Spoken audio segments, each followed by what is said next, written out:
Across the board किसी film ने अच्छा नहीं कमाया। बड़ी कॉम्प्लिकेटेड और बड़ी ब्लीक सी सिचुएशन है पाकिस्तानी सिनेमा की। कहानी कहना या कहानी लिखना हमें आती नहीं है। पिछले 10 साल में जो फिल्म्स आई हैं उसमें से एक बल्क ऑफ द फिल्म्स यही है कि let's go make a movie. हमारा ड्रामा बहुत बेहतर है, हमारा ड्रामा और बेहतर हो सकता है। अमूमन हमने देखा है कि जब पाकिस्तान भर में तकरीबन 50 सिनेमा सेंटर्स बंद हो चुके हैं फिलहाल के लिए, और फिल्म साज, हदायतकार और डिस्ट्रीब्यूटर जितने भी हैं वो एक तस्वीर, बेबसी की तस्वीर पेश कर रहे हैं, जिसमें हम ये भी देख रहे हैं कि लोगों को सिर्फ ये उम्मीद है कि वो बैरून मुल्क चले जाएं, वहाँ जाके दूसरी इंडस्ट्रीज में काम करें और उनके एंटरटेनमेंट को बेसिकली प्रमोट करें।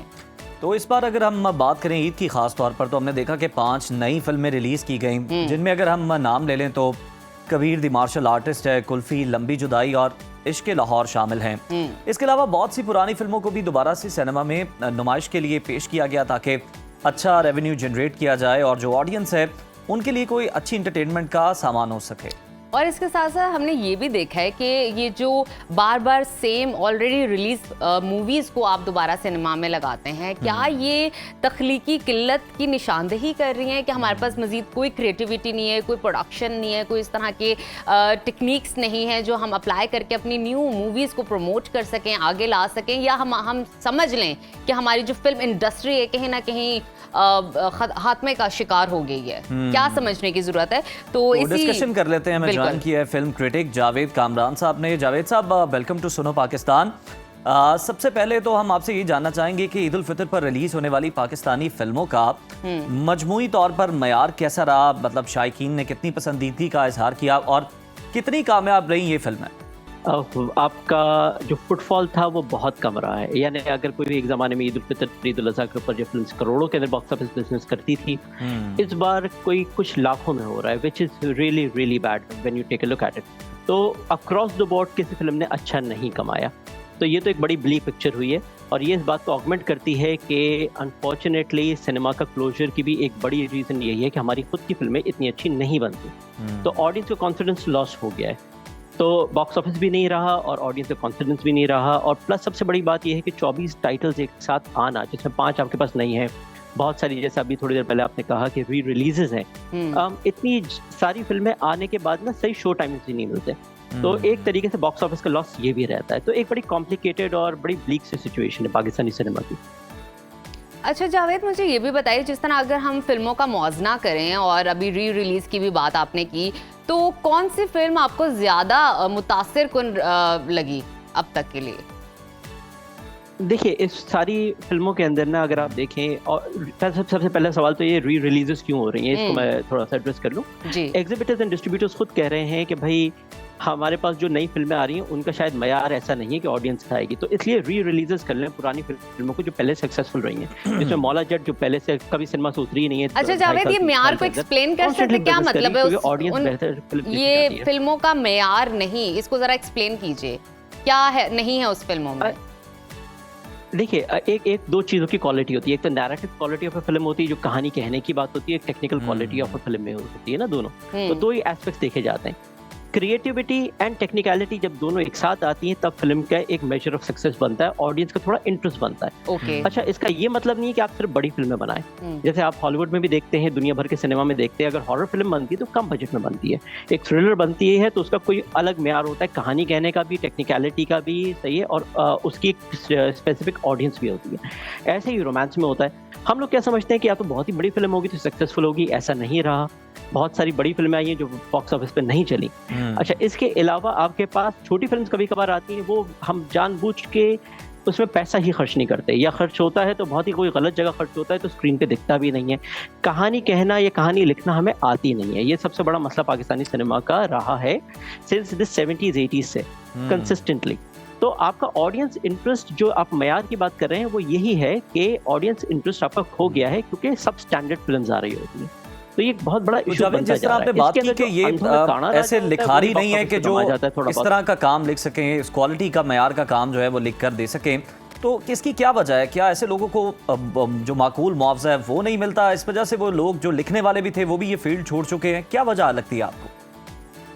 अच्छा देखिए, दो इसकी बड़ी इंपॉर्टेंट रीजंस हैं। एक तो लिखने वाले हमारे पास है नहीं। हम कितना अच्छा भी पाकिस्तानी ड्रामा को कह दें, जब आप टेलीविजन देखने बैठते हैं, ऑल्दो हमारे बाकी कंट्रीज के सामने बहुत ही बेटर ड्रामा कहलाया जाता है, मगर आजकल के ड्रामे की वो क्वालिटी नहीं है जो पुराने जमाने के ड्रामों की हुआ करती थी। सेम इशू हमारे पास फिल्म का है कि हमारे पास राइटर्स अच्छे नहीं है। फिल्म लिखने का एक तरीका होता है, एक एक्ट स्ट्रक्चर में ब्रेक होता है, एक कैरेक्टर्स के कॉन्फ्लिक्ट होते हैं, कैरेक्टर्स के रिजॉल्व होते हैं, कहानी में ये चीज़ें बहुत इंपॉर्टेंट होती हैं। हम ये सोचे समझे बगैर कहानी लिखना शुरू कर देते हैं, ये बहुत बड़ा इशू है। हमें ये लगता है कि हाँ चले मेरे पास किसी एक्स इन्वेस्टर वाई इन्वेस्टर के इतने पैसे आ गए तो मैं फिल्म बना लेता हूँ। That is not the way to go. और पिछले 10 साल में जो फिल्म्स आई हैं उसमें से एक बल्क ऑफ द फिल्म्स यही हैं कि let's go make a movie. ऐसे नहीं चलता। तो हमारे पास राइटर्स प्रॉपर्ली ट्रेंड नहीं है। अच्छा, एक बहुत आसान सी बात होती है कि आप सिनेमा देख लें दुनिया भर का, उसका स्ट्रक्चर क्या है। जब हम लोगों ने इंडस्ट्री के अंदर क्योंकि मुझे 22 साल हो गए फिल्म क्रिटिसिज्म के करते करते, और तकरीबन 3000 से ऊपर मेरे रिव्यूज़ हैं। इसके अलावा मेरा प्रायर एक्सपीरियंस है फिल्म डेवलपमेंट का, जो स्टूडियोज़ के साथ बाहर में रह रहा है। तो वहाँ क्या होता है कि जब हमने स्टार्ट आउट करा था इंडस्ट्री में तो हमें समझ नहीं थी कि किस तरीके से कहानी लिखी जाती है। अब तो इंटरनेट से आपको सब कुछ पता चल जाता है। यहाँ के राइटर्स अभी भी वो चीज़ यूटिलाइज नहीं करते, वो समझ के साथ नहीं लिखते। जब आप समझ के साथ नहीं लिखते तो जो ऑडियंस जिनके पास हद से ज़्यादा ऑप्शंस पड़े हुए हैं, OTT स्ट्रीमिंग हर जगह के, पायरेसी इवन, वो आपकी फिल्म क्यों देखने जाएगा।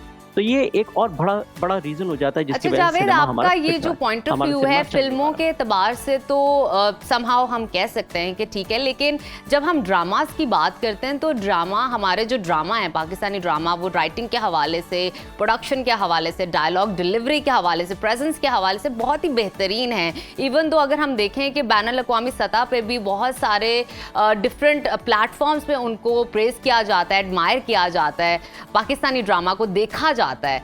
तो उस बारे में आप क्या कहेंगे? हाँ जी, नहीं इस बात के ऊपर तो मैं अग्री करूंगा। देखिए, comparative to Indian dramas Pakistani dramas बहुत अच्छे।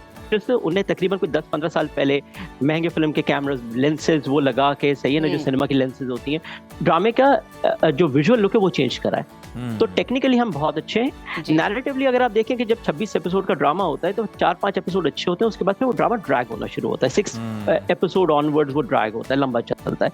तो राइटिंग वाइज अभी भी हमारे में बहुत कमजोरी है। मगर इन कंपैरिजन जो बाहर होता है कि आपके पास एक कहानी का इतना सा मौजू कोई 6-8 एपिसोड चल रहा होता है, ऐसी हमारे पास सूरत हाल नहीं है। तो हमारा ड्रामा बहुत बेहतर है। हमारा ड्रामा और बेहतर हो सकता है क्योंकि हम सिर्फ 2 टाइप के ड्रामेज बनाते हैं, या तो हमारे बहुत बुरे सिटकॉम्स होते हैं, या तो हमारे क्या कहते हैं रोमांस या फैमिली ड्रामाज होते हैं। हम दूसरे जॉनर्स पे काम नहीं करते।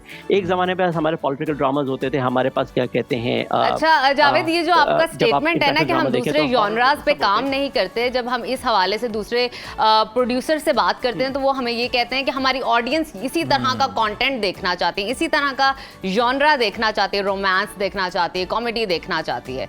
तो इस बात से आप इत्तेफाक करते हैं? नहीं, बिल्कुल नहीं। देखिए, मौला जट कोई रोमांस कॉमेडी नहीं थी, आपके पास अभी तक चलती आ रही है। इसके अलावा आपके पास एक बहुत 2013 का मैं एग्जांपल ले लेता हूँ। एक छोटी सी फिल्म आई थी सिया के नाम से, which was horror movie. It made good money at the box office. अभी ईद उल अज़हा में दीमक के नाम से हॉरर फिल्म आने वाली, वो अच्छा कमाती है। आपकी कोर ऑडियंस वो है जो सिनेमा जाके फिल्म देखती है। तो इसका मतलब जो फास्ट एंड फ्यूरियस देख रहा है, जो आपके पास जो भी इंटरनेशनल फिल्म्स आ रही हैं, including Malaysian, Indonesian horror films जो आ रही है, जो बहुत अच्छा कमा के जा रही है, वो उसके लिए एक बहुत अच्छी ऑडियंस है जो जाके देख रही है उसको। बिल्कुल। तो इसका मतलब है ऑडियंस तो है आपके पास।